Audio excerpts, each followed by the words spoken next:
Hey guys, welcome to another video on the Blue Abroad YouTube channel.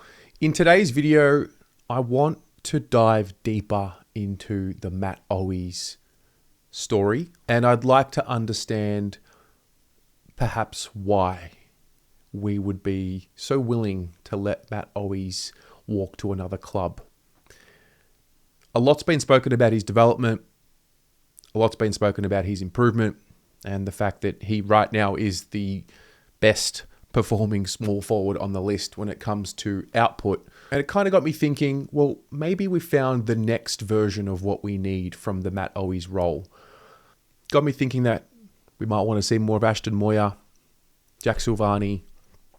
We would assume that Jesse Motlop and Corey Durden are going to have better seasons than what they had this year based off the fact that they were both out of form and injured, let's be honest. Harry and Charlie will be there. Cottrell's on the half-forward flank. We know that Elijah runs through there at times as well. So there are a number of names up there. And then there's Zac Williams. And so I wanted to just dive deeper on Zac Williams for a moment. And maybe here lies the answer as to why Matt Owies has been informed that he's able to look elsewhere. So Zac Williams played 19 games this year. A year after his ACL reconstruction, which was obviously awful for him. Didn't see him at all last year. But to come back and play 19 games, I think was a tick. Obviously want more from him because he's such a great player. But at the end of the day, your first year back from an ACL, generally speaking, is not your best. It's your second onwards. So there's that.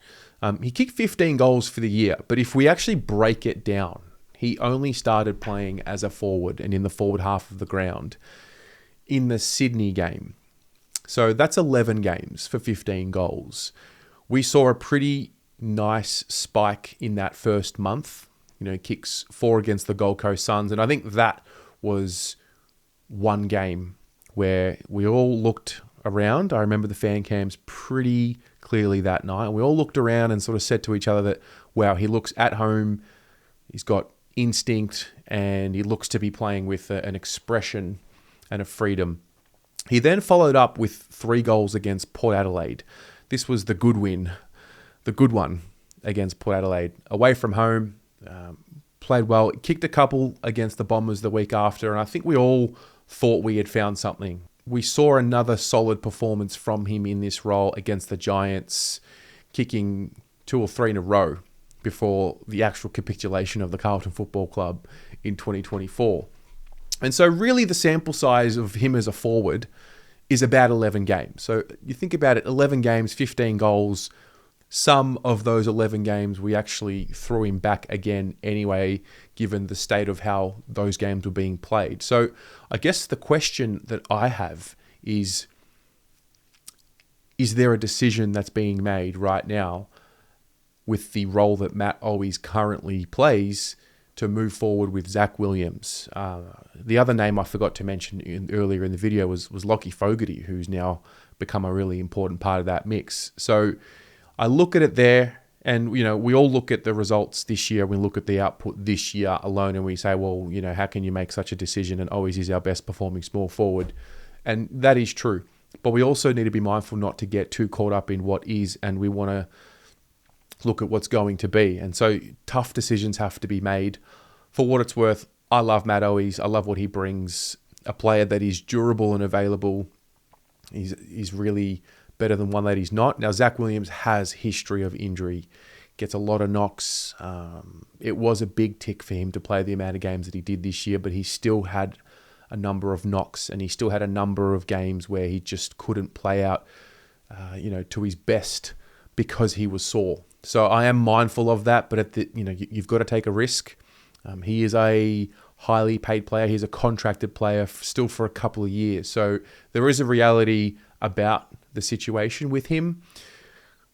But I do believe moving forward, he has better attributes as a forward to kick 30 goals in a season like Owies did. I think a full preseason with Zac as a forward, working with those forwards in the forward line, building more connection there, with the renewed role, I don't think him behind the ball is the move anymore. I think at times he can lack concentration and have lapses with his judgment and his defensive pressure. And so for that reason, I think to free him up, give him a new lease of life, I think it would be more beneficial to have him as a forward and train him full-time as a forward in this off-season. And for that reason, I think that's why we're seeing Matt Owies with this exit meeting being told that he has the option to look elsewhere. So what do you think? Is this a solution? Is this fair and reasonable? Let's talk about it in the comments.